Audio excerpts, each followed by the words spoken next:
이 파도바에 있는 유명한 성당 중에 하나가 바로 스크로베니 소성당, 그러니까 카펠라 디 스크로베니라고 하거든요. 스크로베니가 사람 이름입니다. 이 스크로베니 성당의 조또가 지금부터 딱 700년 전이죠. 1303년부터 1305년. 물론 혼자 그린 건 아닙니다. 그의 조수들과 함께 이 프레스코 대작을 완성했습니다. 그래서 저희가 파도바를 가는 이유는 뭐 민트 커피도 마시고 파도바 대학도 잠깐 구경하는 것도 있지만 이 조또를 보기 위해서 파도바로 갑니다. 그 파도바보다 이제 이전에 아시시라는 동네에서 조또가 그 유명한 프란체스코, 여러분 그 유명한 인물이죠. 이탈리아 전체의 수호성이 나면 프란체스코거든요. 그 프란체스코 성인의 일대기를 이 프레스코화로 남겼는데 이 작품이 이제 그 이탈리아 회화사에서 정말 중요하거든요. 이게 뭐라고 평가받냐면요. 이탈리아 이 르네상스 회화의 아버지라고 불리는 그런 이제 평가를 받게 됩니다. 조또라는 화가의 스님입니다. 이 사람이 이제 그 당대 조또 이전의 최고의 화가였거든요. 그래서 다리 위에서 막 그 양을 그리고 있는 조또를 보면서 너무 얘가 그림을 잘 그려가지고 부모를 설득해서 자신의 공방으로 데려갔던 조또의 재능을 알아봤고 그 이전에 또 최고의 화가가 이제 치마부에라고 할 수 있습니다. 조또는 사물을 똑같이 묘사하는 능력이 뛰어났거든요. 그 스님이 그림을 그리고 계셨는데 잠깐 스님 외출한 사이에 조또가 스님 그림 아래쪽에 파리를 그렸대요. 파리를. 근데 이제 실제로 스님이 이제 외출을 하고 돌아와서 이게 파리를 쫓아내려고 했답니다. 그래서 파리가 움직이지 않는 걸 보고 와 이게 조또의 그림이구나. 그때부터 이제 스님이 조또를 정말 대단한 비범한 인물로 알아봤다는 이야기도 있고요. 그리고 바티칸 쪽 조또가 핫하니까 이제 교황청에 가서 그림을 그렸는데 로마 쪽에도 뭐 쟁쟁한 화가가 많았을 거 아닙니까? 그래서 조또에게 네 실력을 좀 보여봐. 네가 가진 걸 보여줘봐. 그렇게 이제 요구를 했을 때 조또가 완벽한 원 하나. 이거 되게 유명한 조또의 원이거든요. 원 하나를 그리면서 자신의 실력을 또 과시했습니다. 그 조또가 이제 스님과 함께 이 아시시죠. 프란체스코 대성당 이곳에 이제 프란체스코가 돌아가신 장소입니다. 원래는 이게 프란체스코는 그 이곳에 묻힐 일이 없었거든요. 근데 프란체스코가 이 아시시라는 성벽 바깥쪽에 이곳에 자기를 묻어달라고 유언을 남겼습니다. 여기가 예전에 사형장이었거든요. 그래서 그 죄인들과 함께 내가 묻히고 싶다라고 얘기하면서 이곳에 프란체스코 그 성인이 묻혀 있고 지금은 이제 가장 아름다운 화려하지 않지만 너무 소박한 아름다움이 있는 프란체스코 대성당이 그 무덤 위에 세워져 있습니다. 이곳에 이제 이 프란체스코 당대 사람들은 글을 잘 몰라. 그래서 여러분 그 일대기를 책으로 쓴다고 해도 그 이해할 수 있는 사람이 잘 없거든요. 물론 책도 굉장히 비쌌고 그렇기 때문에 이곳에 이제 조또가 프란체스코의 일대기를 그렸습니다. 그리고 왼쪽에 있는 그림이 이제 치마부의 그 스승의 그림이고 오른쪽에 있는 그림이 조또의 그림이죠. 이 치마부의 그림도 대단합니다. 이미 중세 시대지만 이 감정의 표현이라든지 인체의 그런 이 묘사들, 무릎하고 종아리가 잘 표현되어 있지만 이 조또 쪽으로 가면서 훨씬 더 어때요? 훨씬 더 인체 묘사가 더 자연스러워지고 이 명암이라든지 이 자세가 훨씬 더 이게 예수님이 못이 박혀 있으니까 몸이 처져 있는, 처지고 배가 나오는 그런 자연스러운 묘사가 이루어지고 있습니다. 그 조또의 회화혁명이라고 할 수 있죠. 첫 번째가 바로 이제 여러분 배경. 이제까지 중세 때는 이 배경을 무시했잖아요. 금칠로 칠한다든지 배경을 그리지 않았거든요. 근데 조또는 우리가 일상에서 볼 수 있는 한국 같으면 광화문에 이제 예수님이 지나가는 모습으로 당대 사람들이 실제로 프란체스코가 아시시에 살았었잖아요. 그래서 그 생생함을 느낄 수 있도록 아시시 가시면 볼 수 있는 미네르바 성당이거든요. 그 모습 그대로 이렇게 배경을 그렸다. 아직 완벽한 원근법은 아닙니다. 원근법은 소실점을 통해서 선으로 이제 수학적으로 표현되어 있는데 뭐 원근법이라고 할 수는 없지만 원근감들을 그림 속에 표현하고 있고요. 이 건축 구도들을 굉장히 잘 이해하고 있었음을 알 수 있습니다. 그래서 여기 아시시 가면 지금도 볼 수 있는 성당. 미네르바 성당 앞 광장을 이렇게 표현을 하고 있습니다. 그리고 이제 이 아시시에서 작품을 남겼던 남기고 뭐 이락 스타덤에 올랐던 조또를요. 그 왼쪽에 이 조각상에 서 있는 남자가 엔리코 스크로베니거든요. 스크로베니가 이제 파도바로 모십니다. 그가 이제 지은 가족 성당이 바로 스크루베니 소성당이거든요. 이 사람이 왜 이 성당을 짓기 시작했냐면 아버지가 이제 13세기 사람이죠. 1200년대 사람인데 아버지가 굉장히 악명 높은 고리대금업자였습니다. 이게 레지날도 스크로벤이라는 사람이거든요. 그래서 이 레지날도 스크로벤이가 여러분 크리스마스 때 한 번쯤은 보셨던 유명한 연극이죠. 바로 스크루지 영감, 스크루지 영감의 배경이 되었던 이 모델이 되었던 인물입니다. 이 사람이 고리대금업자였어요. 그러니까 고리대금업 하면 여러분 그 성경에서 하지 말라고 되어 있는 직업이고, 그래서 아버지가 굉장히 악독한 방법으로 그렇게 이제 부를 쌓았거든요. 그래서 이래 가지고는 천국에 갈 수 없다. 그리하여 자신의 가진 재산들을 가난한 사람들에게 나눠주고 헌금하고, 그리고 이제 자신의 가족의 죄를 참회하기 위해서 이곳에 이제 성당을 지었습니다. 그래서 이 성당이 바로 스크루베니라는 가문에서 지었기 때문에 스크루베니 소성당. 카펠라가 소성당이거든요. 가족 성당, 소성당을 말합니다. 그래서 카펠라에서 무반주로 연주하는 음악을 아카펠라라고 하죠.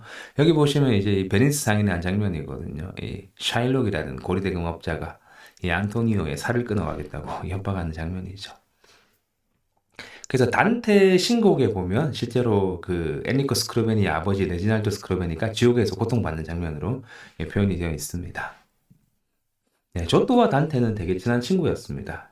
그 단테가 추방당하거든요. 정치적인 이유로 이제 피렌체로 다시 돌아오면 너는 다 죽는다. 이게 화형 선고를 받고 일평생이 이탈리아를 다니면서 그가 썼던 책이 그 유명한 단테의 신곡 라 코메디아 디비니타죠. 디비니타 코메디아.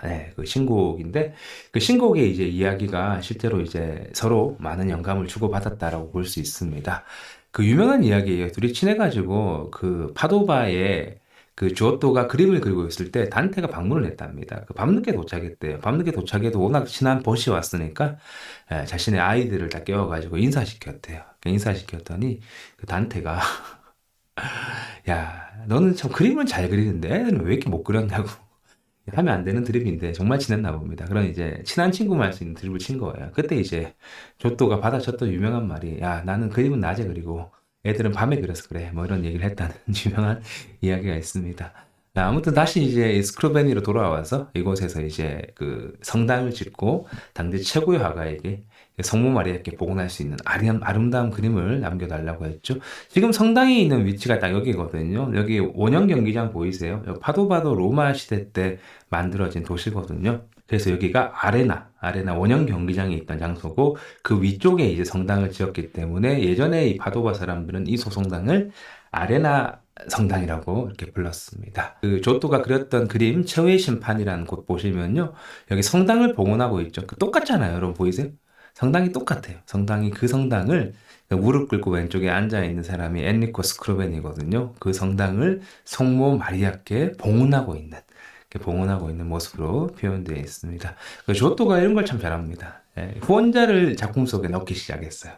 그러니까 이 작품 보시면 아직은 중세입니다. 중요한 사람 크고 별로 안 중요한 것들은 작게 그리고 그렇죠. 배경도 현실의 배경이 아니라 금칠이고 뾰족뾰족한 고딕 양식이 남아있고 이런 것들이 이제 아직은 중세 양식이 남아있지만 그 조또가 재밌는 게 이 무릎 꿇고 있는 사람이 후광이 없잖아. 다른 사람들은 다 돌아가신 성인들인데 이 사람은 후광이 없거든요. 이 사람이 뭘 바치고 있죠. 이 바치고 있는 게 뭔지 아세요? 제가 실제로 바티칸 가서 여쭤보면 다들 왕관 그러시는데 이게 왕관이 아니라 이 그림 전체를 작게 미니어처로 그려놓은 거죠. 그래서 이 작품을 내가 바칩니다. 후원자입니다. 스테파네스키 후원자가 그려져 있습니다. 그래서 이 작품 정면에 제의 심판 쪽 보시면 정면에 엔리코 스크루베니 이 그림의 후원자의 얼굴을 볼 수 있습니다. 이 성당에 딱 들어가시면 제가 왜 이 성당을 먼저 설명을 드리고 가냐면 시간이 없습니다. 15분밖에 주어져 있지 않습니다. 다른 곳들은 저희가 여유 있게 설명드리고 여러분 개별 감상하셔야 됩니다. 감상 시간 드리고 다니는데 이 성당만큼은 입장 시간이 15분으로 철저하게 제한되어 있습니다. 그래서 여러분 제가 들어가서 설명하고 자시고 할 게 없어요. 사진 따다닥 찍으시고 작품 감상하시면 나가야 됩니다. 금방 정말 찰나로 시간이 지나가거든요. 그래서 제가 미리 여러분들께 설명을 드리겠습니다. 딱 들어가시면 마치 그 밤하늘 우주에 온 것 같은 느낌? 아니면 깊은 심해로 들어가는 느낌입니다. 왜냐하면 이 700년 전에 칠해진 색이라고 믿기지 않은 그 푸른 정말 이 에메랄드 컬러 보이세요? 이게 이제 그 유명한 라피스 라줄리라는 당대에는 금만큼 비쌌던 색이죠. 그 색들이 칠해져 있습니다. 이거는 이제 아프가니스탄에서 이 라피스 라줄리라는 그 돌을 채취하는 장면이거든요. 청금석이죠. 이 아프가니스탄에서 나는 돌을 빻아서 가공해서 그 엄청난 산맥을 지나서 사막을 지나서 중동을 지나서 이게 터키로 모입니다. 터키로 모이면 베네치아인들이 이걸 수입했거든요. 이 작품은, 이 그림은 이 색깔은 너무 비싸기 때문에 보통 주인공이나 성모 마리아에게만 칠해지는 색입니다. 근데 이제 이 조또는 아마 엔리코 스크루베니가 돈 걱정하지 마라. 나는 이 모든 돈을 여기에 다 쓰고 싶다. 이렇게 얘기했겠죠. 그래서 화가로서는 진짜 최고의 그런 이 기회 아닙니까? 자기가 하고 싶은 것들을 돈 생각하지 않고 마음껏 할 수 있는 그런 작품이 바로 이 엔리코 스크루베니의 작품이었습니다. 그래서 조또가 이렇게 이제 작품을 정말 마음껏 남겼습니다. 이 작품은 1305년 3월 25일 날 완성되었습니다. 3월 25일에 여러분 수테고지 천사 가브리엘이 마리아께 날아와서 네가 처녀이지만 잉태하여 아들을 낳을 거다. 그 아들을 예수라고 하라. 예수가 당신의 민족을 구원할 자입니다. 하는 그 유명한 임신 사실을 통보하는 장면 아닙니까? 그 수테고일이 이제 9개월 지나면 12월 25일 크리스마스 예수님이 탄생하는 날이거든요. 그래서 그 날에 맞추어서 이 그림을 봉헌을 했습니다. 자, 내용은 되게 쉬워요. 위쪽은 요아킴, 안나, 마리아. 요아킴이 이제 김씨죠. 마리아의 아버지. 네, 그리고 안나는 마리아 어머니. 마리아. 3층에 있는 내용들은 마리아와 마리아의 일생의 부모님의 일생 이야기가 표현되어 있습니다. 그리고 2층과 1층은 예수 그리스도의 일생이 표현되어 있거든요. 참고로 이 요아킴과 안나 이야기는 정경에 나와 있는 이야기는 아니지만 이 황금전설이라고 이 가톨릭에서 또 굉장히 중요한 자료로 인정하고 있는 이 전승의 기록들입니다. 오른쪽에 보시면 이게 후광이 있는 남자가 요아킴이에요. 요아킴. 요아킴이 이제 마리아의 아버지인데 요아킴이 아기를 못 가졌습니다. 아무리 기도해도 아기가 안 생기는 거예요. 그래서 이날도 자세히 보시면 이게 조그만 새끼 양을 안고 있죠. 이 안고 있는 이 양을 이제 제사를 드려서 하느님께 기도하러 왔는데 이 제사장들이 그만 오시라고. 해도 안 돼. 이건 뭐 나이도 많고 하신데 이거는 불가능하다고. 계속 이렇게 와서 우리 제사장들 괴롭히면 어떡하냐고. 그래서 이제 제사를 드리러 왔던 요아킴을 쫓아보내는 장면입니다. 그림 보시면 요아킴의 굉장히 억울해하는 표정 보이세요. 그러니까 이제까지 중세에서 잘 볼 수 없었던 인간의 그 미묘한 감정들, 미묘한 선들이 이제 이 그림을 통해서 나오고 있습니다. 배경도 보시면 단순하게 금칠, 아직은 뭐 원근법, 이 건물과 인체 비료가 잘 맞지는 않습니다. 원근법은 없습니다만 꽤 원근감이 느껴지고요. 건물을 굉장히 정밀하게 묘사했다는 것도 알 수 있죠. 그리하여 이제 이 요아킴은 집으로 가지 않고 광야에서 스스로 하느님께 제사 드리고 기도하기 위해서 왔습니다. 올 때 이제 자신의 종들이죠. 종들이 양을 치고 있었는데 그곳을 이제 주인님이 온 거예요. 주인이 왔으니까. 약간 회사에서 우리끼리 놀고 있는데 부장님이 오는 것 같은 표정 봐봐요. 저 왜 왔어? 반갑지 않은 손이 서로 막 눈치 보고 있고 표정이 안 좋은데 야 잘못 걸리면 죽는다 막 서로 이렇게 보고 있습니다. 이제 요아킴의 어깨가 축 늘어져 있는 모습 보이세요? 이 어깨가 축 늘어져 있는 이 모습이 실제로 나중에 산로코 틴토레토 그림 보시면 빌라도 법정에 선 예수 그리스도처럼 이렇게 묘사가 되어 있습니다. 이 자세 되게 재밌죠? 그리고 이제 밑에 있는 개는 힘들어하는 주인을 위로하는 모습 표현되어 있습니다. 이 조또가 동물 되게 좋아하거든요. 이 겹쳐져 있는 양 보이세요? 양을 통해서 깊이감이 잘 느껴지죠. 그날 이제 안나라는 마리아 어머니는 기도하고 있었습니다. 우리 남편 너무 지금 괴로워하고 있어요. 하느님, 우리도 아기를 좀 갖게 해주세요. 막 기도하고 있었는데 이게 되게 재밌죠. 이 장면이 진짜 멋있지 않아요? 갑자기 천사가 벽을 쓱 들고 약간 터미네이터처럼 벽을 뚫고 와가지고 내가 너의 기도를 듣고 있다라고 하는 장면입니다. 그리고 이제 왼쪽에 요종이 이제 뜨개질을 하고 있잖아요. 뜨개질하고 있는 요종 다리 보세요. 그러니까 한 번도 이런 자세가 나오지 않았거든요. 중세시대는. 근데 이 다리를 탁 벌리고 편하게 앉아가지고 실뜨개질하고 있는 모습. 이거 보시면 조또가 얼마나 인간을 면밀하게 관찰했는지를 알 수 있는 중요한 대목입니다. 그래서 벽을 뚫고 나오는 모습. 이거 이제 프랑스 파리 몽마르트 가면 벽을 뚫는 남자. 이게 굉장히 이제 참신하다 생각했는데 저는 이제 프랑스 갔을 때 대단한 하지 않습니까? 근데 저는 이미 조또를 봤기 때문에 이건 이미 700년 전에 나왔다 이렇게 말씀을 드렸죠. 그리고 이제 요아킴이 이제 벌판에서 아까 들고 있던 어린 양을 잡아서 동물을 잡아서 태워드리면서 제사를 드리고 있는데 그때 하늘에서 손이 내려오고 천사가 나타나서 너의 기도 제목을 듣고 있으니 걱정 마시게 응답을 받는 장면입니다. 그때 이제 천사가 꿈에 나타나가지고 너의 그 기도가 응답되었으니 이제 너의 와이프 안나가 아기를 가질 것이다 라고 예언을 받고 있는 장면이죠. 그 되게 유명한 장면입니다. 다시 돌아왔던 이 요아킴이 자기의 와이프 안나가 이제 성 밖에서 남편이 집에 들어오지 않으니까 기다리고 있었던 거예요. 그래서 와이프를 보자마자 이제 그 이 연세의 이 두 분이 지금도 길에서 키스하고 계시면 되게 좀 뭐랄까요, 이게 뭐 예사로운 장면은 아니잖아요. 근데 이제 그 2000년 전에 그 보수적인 사회에서 이 키스하는 모습으로 뽀뽀하는 모습으로 이렇게 표현을 했습니다. 그랬더니 이제 오른쪽에 여인들 표정 보이세요? 이게 이제 저기 엔리코 스크루베니의 그 소송당을 입장하기 위한 공식 홈페이지거든요. 근데 공식 홈페이지에 이 여인들이 표현되어 있습니다. 진짜 잘 그렸죠, 저도가. 막 이러고 있는, 이러고 있는 장면. 한 번도 존재하지 않았던 표정들, 한 번도 저기 표현되지 않았던 인간의 감정들이 이런 것들이 표현되거든요. 단순하게 기쁨과 분노를 넘어서 미묘한 감정들이 저도를 통해서 어머 저거 봐 이러고 있는 장면. 검은색 이제 전 쓰고 있는 여자, 아우 안 볼란다 나는 이러고 있는 장면 보이죠? 자, 그리고 이제 드디어 마리아가 태어났습니다. 마리아가 태어나가지고 막 출산하고 마리아가 이제 후광 있는 여인 보이시죠? 여기가 이제 마리아거든요. 밑에 코 풀어주고 있는 장면 보이세요? 이거 진짜 이게 둘 다 마리아예요. 위에 있는 모습 한 컷, 아래에 있는 모습 한 컷. 이게 똑같이 이제 마리아가 이렇게 어머니의 사랑을 받고 자라고 있습니다. 일상의 모습을 굉장히 디테일하게 표현했다 그랬죠. 그래서 코 푸는 장면도 이렇게 표현되어 있습니다.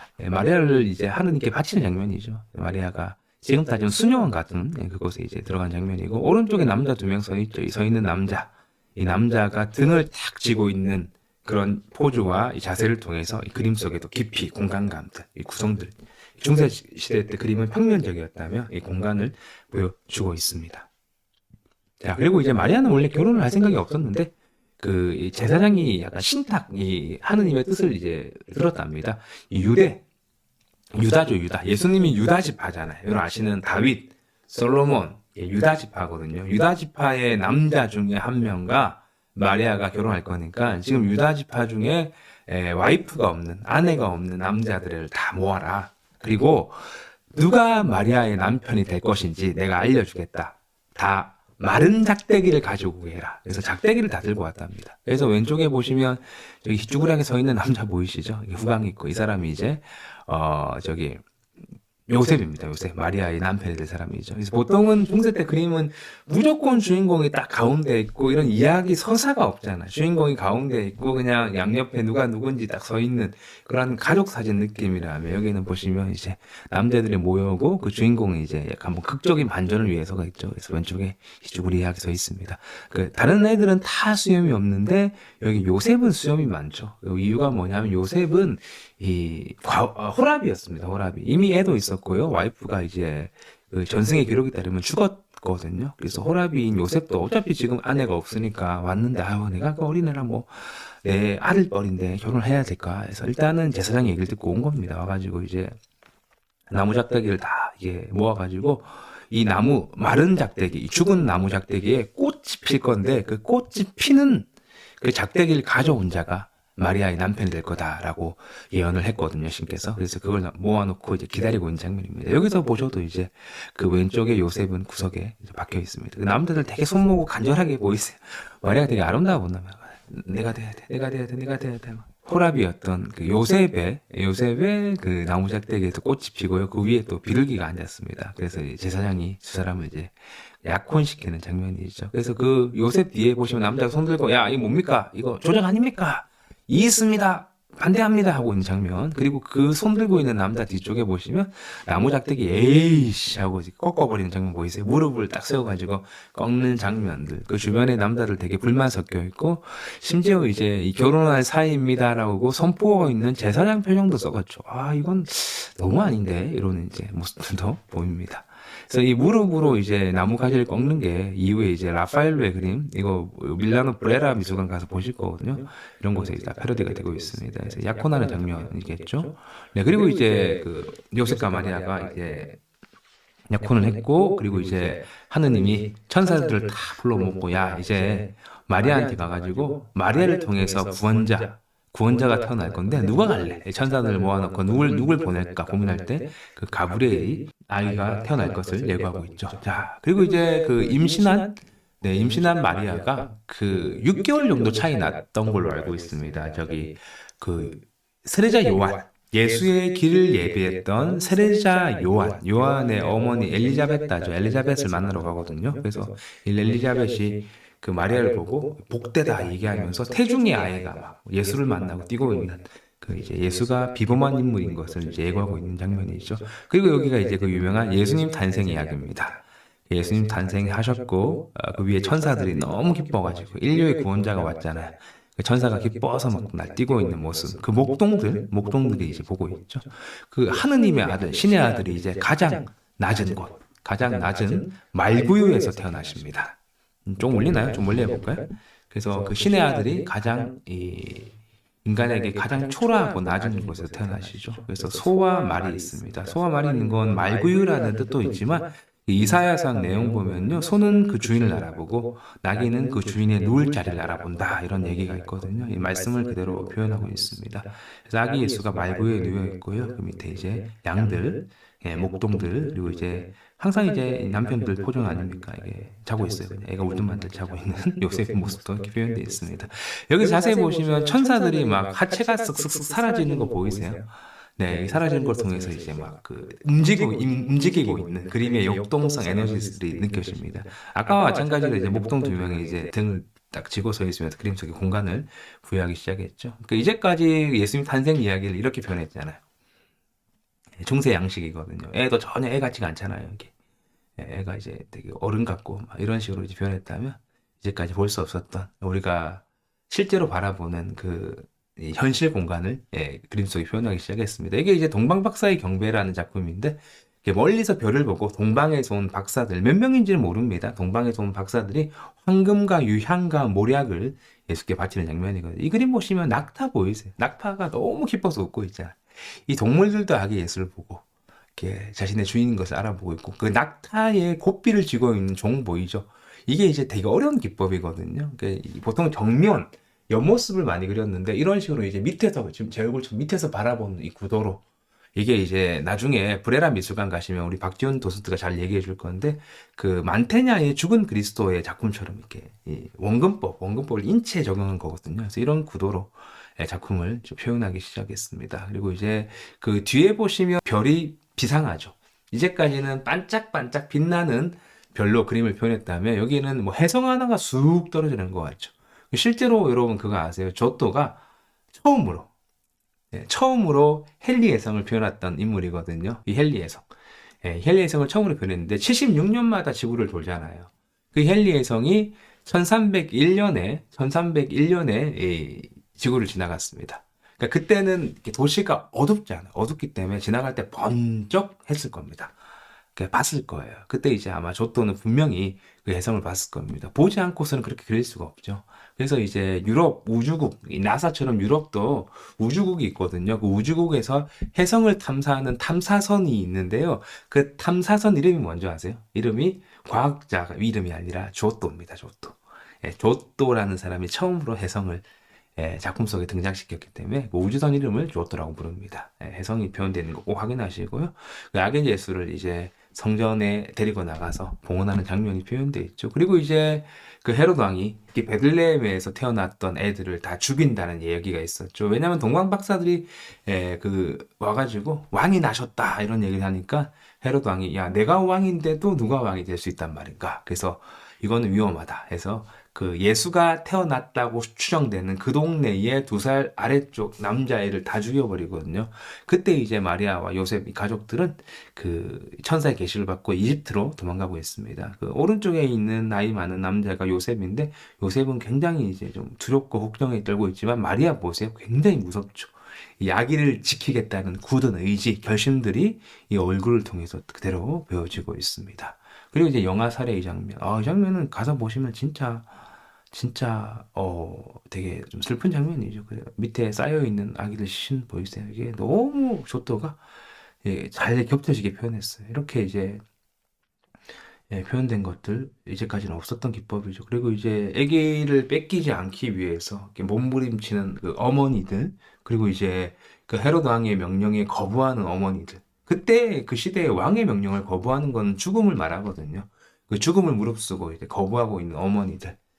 네, 그 분노의 표정들 이런 것들이 와 너무 사실적으로 잘 표현되어 있습니다. 그리고 이제 이 성전에서 학자들과 이제 이야기를 나누는 예수 그리스도의 모습이 표현되어 있고, 그리고 이제 예수 그리스도께서 30세의 공생애, 그러니까 30세부터 이제 본격적인 활동을 하시거든요. 그때 이제 세례자 요한에게 세례를 받는 장면이 표현되어 있죠. 물속에 잠긴 예수의 몸도 굉장히 재밌게 표현했고요. 그 위에 하느님이 이제 거꾸로 떨어지는 모습 보이세요? 이는 내가 사랑하는 아들이다. 하나님께서 말씀하시거든요. 그 모습도 정말 표현되어 있죠. 멋지게 표현되어 있죠. 이게 나중에 이제 틴토레토의 그림 보면 되게 혁명적인 작품이거든요. 이 마테오의 기적이라는 작품인데, 여기서 마테가 떨어지는 장면들도 아마 이 조또의 그림을 보고 많이 참고했을 거라 보고 있습니다. 이 가나의 혼인잔치, 이 중요한 내용이죠. 예수께서 이 땅에 하셨던 첫 번째 기적입니다. 혼인잔치에 가셨는데 포도주가 떨어진 거예요. 그때는 포도주는 이 잔치를 상징하는 정말 중요한 것이고, 포도주가 떨어지면 이제 축제가 끝났다는 이야기거든요. 손님들은 가버립니다. 떨어지면 안 되거든요. 그래서 예수께서 그 항아리를 물 한 덩이를 떠와서 그걸 퍼서 주라고 하거든요. 그랬더니 정말 그 물이 포도주로 변하는 장면이죠. 예, 그래서 그 유명한 기적이 표현되어 있는데, 여기 보시면 배 나온 남자 보이죠? 예, 그렇게 이제까지 볼 수 없었던 그런 인간적인 그런 모습도 보이고, 오른쪽에 다운 증후군 걸린 남자 보이세요? 예, 그런 이제 예, 모습까지 다 표현하고 있습니다. 이게 죽은 나사로, 예수께서 일으켰던 기적 중에 놀라운 기적이죠. 그 죽은 나사로를 살린 장면입니다. 그래서 오른쪽에 시체가 부패되어 있었겠죠. 그래서 오른쪽 여인들이 막 냄새 나서 코를 막고 있는데, 그 죽은 나사로가 다시 부활하고 있는 장면이고요. 그 나귀 새끼를 타고 예루살렘으로 입성하시는 예수 그리스도입니다. 그때 예수를 보기 위해서 막 나무에 올라가 있는 사람들, 이 종려나무거든요. 꺾어서 흔드는 사람들, 자신의 옷을 벗어서 깔아주는 사람들. 그때 사람들이 외쳤던 그 단어가 유명한 호산나, 호산나라고 외치면서 들어왔죠. 이때 예수님이 이제 십자가에 못 박히기 위해서 자신의 그 목적이죠. 목적을 달성하기 위해서 왔고요. 이 환영하던 사람들은 이 예수가 다시 한번 이스라엘이라는 나라를 세워줄 것을 기대했죠. 그때는 로마의 식민 통치를 당하고 있었잖아요. 그러니까 이제 로마를 몰아내고, 예수는 뭐 죽은 사람도 살리고 굉장히 비범한 사람이니까 그의 능력을 이용해서 로마를 몰아내고 다윗 왕국, 솔로몬 왕국 같은 그런 강한 왕국을 만들어 줄 거라 생각했고, 예수는 그런 권력에 아무런 관심이 없었죠. 그리고 예수께서 이제 성전에서 돈 받고 오는 사람들, 장사하는 사람들 다 내쫓으시는 장면, 굉장히 예수님께서 폭력을 쓰셨던 면한 되는 장면입니다. 그때 이제 이 노란색은 탐욕을 말합니다. 보통 탐욕적인 옷을 입은 가룟 유다 뒤에 이 마귀가 달려 있는 거 보이세요? 마귀가 조종하면서 예수를 팔 그런 계획을 세웁니다. 그래서 내가 예수를 잡을 수 있는 기회를 줄 테니 나에게 돈을 달라. 그래서 가룟 유다가 이 돈주머니를 쥐고 있는 모습이 보이죠. 이게 이제 최후의 만찬 장면이죠. 앉아가지고 식사를 하면서 오늘 밤 너희 중에 한 사람이 나를 팔 거다 이렇게 얘기하는 장면이죠. 그리고 이제 발을 씻으십니다. 나는 섬김을 받으러 온 게 아니라 섬기기 위해서 왔노라 라고 말씀하시는 장면이죠. 그때 그날 밤 가룟 유다가 와서 이제 예수께 키스를 합니다. 내가 키스하는 자가 예수님 이 자를 잡아가시오. 그래서 예수께 키스를 하고 있고, 그 노란색 옷이 예수를 완전히 덮어버리죠. 그의 탐욕과 욕심이 예수를 삼키는 장면. 그 입맞춤을 하는 제자를 바라보고 있는 예수. 그 예수의 표정, 정말 멋있어요. 이 장면 꼭 보시고, 왼쪽에 베드로는 흥분 잘하잖아요. 칼을 빼서 이제 그거 막기 위해서 말고라는 저기 제사장의 종이었죠. 종의 귀를 베고 있는 장면이 표현되어 있습니다. 여기에 이제 세워진 이 창, 보이세요? 창과 횃불들이 나중에 이제 그 유명한 산 로마노 전투 원근법에 굉장히 중요한 적용이 된 작품이죠. 이 작품에 그런 많은 또 영감을 줬다고 보고 있습니다. 자, 그리고 예수께서 이제 그날 밤 잡히셔가지고 그 이 오른쪽 가야바라는 제사장이 물어봐요. 그 네가 진짜 신의 아들이냐? 네가 정말 신의 계시를 받고 왔냐? 그랬더니 예수께서 이제 하느님을 아버지라 부르거든요. 아버지. 그러니까 유대인들은 하느님을 이제 아버지라고 불리는 예수가 너무 뭐랄까 신성 모독이라 생각한 거예요. 그래서 이 제사장이 옷을 찢는 거, 그 옷을 찢는 것은 가장 슬픔과 분노를 표현하는 방법이거든요. 그러면서 이제 재판받고 있는 장면이고, 결국은 이제 오른쪽에 그 붉은색 옷 입고 있는 사람 보이죠? 머리띠 쓰고 있고 붉은 옷 입고 있는 사람이 빌라도거든요. 그 빌라도에게 이제 예수를 십자가형을 선포하라고 이제 유대인들이 몰려가서 항의하죠. 근데 이제 빌라도는 나는 이 사람에게 아무런 죄도 발견하지 못했다 이렇게 이제 예수를 맺으라고 내보내려고 했지만 유대인들이 워낙 강하게 주장했고 이대로 놔두면 폭동이 일어날 것 같아서 이 빌라도가 손을 씻으면서 나는 이 예수와 아무 상관이 없으니까 니네 알아서 하라. 그래서 예수를 결국은 십자가에 못 박는 것을 용인했죠. 그래서 재밌는 게 이탈리아에서 그 남쪽 중에 제 남단이 바실리카타라는 주가 있거든요.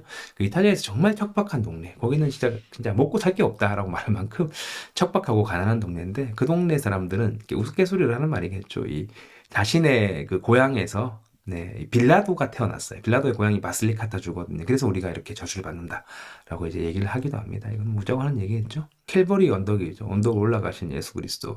왼쪽에 이제 마리아와 여인들이 울면서 이제 예수를 따라가고 있죠. 그리고 십자가에 못 박히시는 예수. 이 장면 진짜 멋있습니다. 못 박히시고 오른쪽에 예수의 옷을 나눠 가지시고 막달라 마리아는 예수의 발밑에서 그 다른 제자들은 도망갔고 마리아는 혼절에 쓰러지고 있는 모습. 그리고 이 천사들은 이 분노하며 슬퍼하고 있죠. 그래서 천사들도 옷을 찢으면서 어떻게 이 신의 아들이 이렇게 인간에게 고통스럽게 죽을 수 있단 말인가 하면서 분노하고 있는 장면이죠. 그 십자가에 못 박히는 것은 굉장히 무서운 일이죠. 이 지중해에는 햇볕이 뜨겁습니다. 와보신 분은 아시겠지만 정말 피부가 타들어갈 것처럼 뜨겁잖아요. 근데 그곳에서 인간을 매달아서 말려 죽이는 겁니다. 못 박힌다고 사람이 죽지 않거든요. 천천히 그 가장 힘든 고통이죠. 갈증을 느끼면서. 그래서 예수께서 십자가에서 뭐 아프다 이런 얘기는 안 하셨잖아요. 십자가에서 하셨던 말씀이 내가 목마르다. 이런 말씀을 하셨거든요. 그 갈증 속에서 천천히 말려 죽입니다. 짧게는 이틀, 길게는 7일 동안 그렇게 말려 죽이기도 했습니다. 7일 동안 어떻게 살아있냐? 로마 군인들이 물을 먹였답니다. 잔인하죠. 물을 안 먹으면 빨리 끝나지만 그 갈증 속에서 물을 마실 수밖에 없는 구조죠. 물을 마시면 생명이 연장되고 천천히 말려 죽이는 거죠. 그런 극한의 고통 속에서 예수는 운명하고 계시고요. 그리고 마리아는 쓰러져 있습니다. 이 시에나라는 동네 가시면 그 되게 유명한 성당이 있습니다. 시에나 두오모죠. 그러니까 내부는 진짜 유럽에서 손꼽힐 만큼 멋있는 성당이거든요. 그 내부에 조반니 피사노, 그 피사노라는 그 부자가 만든 설교단이 있어요. 이 설교단 가면 제가 찍은 사진인데 이 설교단에 십자가에 못 박히시는 예수가 있는데 그 예수 왼편에 마리아가 혼전하고 있죠. 이 장면이 이제 조또가 그랬던 그림과 되게 유사합니다. 이 조각 설교단이 먼저 만들어졌거든요. 일단 조반니 피사노와 조또가 굉장히 인연이 있었습니다. 그래서 사실은 회화보다는 조각이 먼저 그 르네상스를 개척해 나갔거든요. 그래서 그 조각에서 많은 영감을 받았던 조또도 마치 조각처럼 입체적인 그림들을 표현하고 있는 걸 볼 수 있습니다. 니콜라 피사노고요. 그 아들이 조반니 피사노입니다. 왜 이게 가능했냐면 이 뿔리아 사람이거든요. 이 사람이 니콜라 피사노는 이탈리아 최남단 그리스 쪽에서 가장 가까운 뿔리아 쪽인데 제가 찍은 사진인데 뿔리아 쪽 가면 아직도 로마 시대 때 심었던 로마 시대에서 심었던 이런 올리브라든지 이 로마 시대 가두길이 남아 있습니다. 여기 올리브 밭이 여러분 3000년 된 올리브 나무가 있어요. 3000년 된 올리브 나무. 이런 곳에서 지금도 올리브 열매를 수확해서 이 올리브를 따서 팔거든요. 이게 한 병이 한 7, 8유로, 8, 9유로밖에 안 합니다. 가격이 되게 저렴하거든요. 남부 쪽이 실제로 물가가 저렴합니다. 그래서 이런 것들 이제 많이 여행자들은 또 보러 가시죠. 여기 피사가 그때 또 해안 국가였고 돈이 많았기 때문에 니콜라 피사노가 피사에서 활동을 했기 때문에 피자 사람이다라는 호칭을 받거든요. 이때 이제 이 성당에서 이제 또 옛날에 주교 회의도 했었고 교황을 뽑았던 성당이기도 합니다. 이곳에서 이제 피자노가 작품을 남길 때 조또가 그 아들들과 교류를 했습니다. 자, 그리고 이제 비타네에도라는 작품이죠. 아까 회화의 혁명 중에 하나가 인간의 감정, 두 번째는 사실적 현실의 공간을 그림 속에 담았고요. 또 하나의 혁명이 이 그림의 주인공들을, 등장인물들을 가운데 배치 않고 왼쪽 하단에 배치했지만 정말 대단한 게 이 그림은 자연스럽게 우리는 시선을 예술을 향해서 던질 수밖에 없거든요. 이게 오른쪽에 있는 이 언덕을 따라서 자연스럽게 보이세요? 이 언덕을 따라서 자연스럽게 시선이 내려갈 수 있게 돼 있어요. 내려가면 그 왼쪽에 딱 예수와 그 슬퍼하는 사람들 만날 수 있죠. 그래서 이 조또는 굳이 중앙 배치를 하지 않고서라도 이 시선을 자유롭게 움직일 수 있게 하면서 새로운 혁명적인 작품을 남겨냈습니다. 이 십자가에서 돌아가신 예수를 안고 슬퍼하는 마리아, 그 발밑에 앉아있는 막달라 마리아, 팔을 이렇게 벌리면서 그림에 또 깊이 공간감을 느낄 수 있죠. 그리고 위에서 슬퍼하는 천사들, 너무 사실적이죠. 이 천사의 이 표정들이 너무 살인적입니다. 그리고 예수께서 부활하셨습니다. 부활한 예수께서 이제 나를 만지지 말라 하면서 가시는 장면, 그리고 예수께서 하늘로 승천하는 장면, 하늘로 승천하고 나서 예수님이 새로운 이제 하느님을 보내주시죠. 성령을 보내주시는 장면이 이렇게 표현이 되어 있습니다. 자, 이렇게 이제 완성된 작품입니다. 누가 원했다고? 여기 누워있는 사람, 엔리코 스크루베니가요. 이 조또에게 그냥 이런 기회가 없어요. 화가가 하는 거에 대해서 아무런 뭐 그냥 너 하고 싶은 걸 다 하세요. 쓰고 싶은 돈을 다 쓰세요 하면서 아마 완성된 작품일 겁니다. 그렇게 엄청난 투자를 했고, 우리 인류는 지금도 이 공간에서 700년이라는 세월을 뛰어넘어서 조또가 남겼던 그 예수의 이야기를 우리는 눈으로 볼 수 있습니다. 그 공간. 그러니까 저는 미술관은 사실은 약간 공동묘지 같잖아요. 너무 그냥 많은 작품들이 이제 생명력 없이 걸려 있는데, 이곳은 조또가 그림을 그렸던 그 공간입니다. 너무 멋있지 않습니까? 그 공간에 우리가 초대받아서 들어가서 작품을 보는 거거든요. 엔리코 스크루베니가 이 성당에 묻혀 있습니다. 이 성당은 실제로 엔리코 스크루베니 가족 무덤이 있기도 하거든요. 그러니까 스크루베니는 파도바에서 자랐고 파도바에 많은 작품을 남겼지만, 후원을 했지만 추방당합니다. 정치적 목적에서 추방당해서 무라노, 베네치아 무라노에서 사망하거든요. 그 사망할 때 유언이 나를 이 성당에 좀 묻어달라. 그래서 그의 유언에 따라서 그의 몸은 죽고 나서 파도바로 돌아올 수 있게 되었습니다. 그래서 여기에 실제로 엔리코 스크루베니의 무덤이 있습니다. 여기까지 같이 보시면 좋지 않을까요? 네. 그래서 조또 그 위대함은 인간에 대한 관심이었다라는 이야기를 남기면서 오늘 강연, 뭐 짧은 강연이지만 강연을 마무리하겠습니다. 그래서 이 작품을 보러 가실 건데, 아무튼 가셔갖고는 지금 말씀드렸죠. 15분밖에 없기 때문에 여러분 사진 한 5분 찍으시면 실제로 작품을 감상할 수 있는 시간은 딱 10분이거든요. 그래서 모든 작품을 다 볼 수 없기 때문에 여러분 제가 설명드렸던 것 중에 몇 가지를 기억하셔서 그 몇 가지를 좀 집중적으로 보시면 좋지 않을까 생각합니다.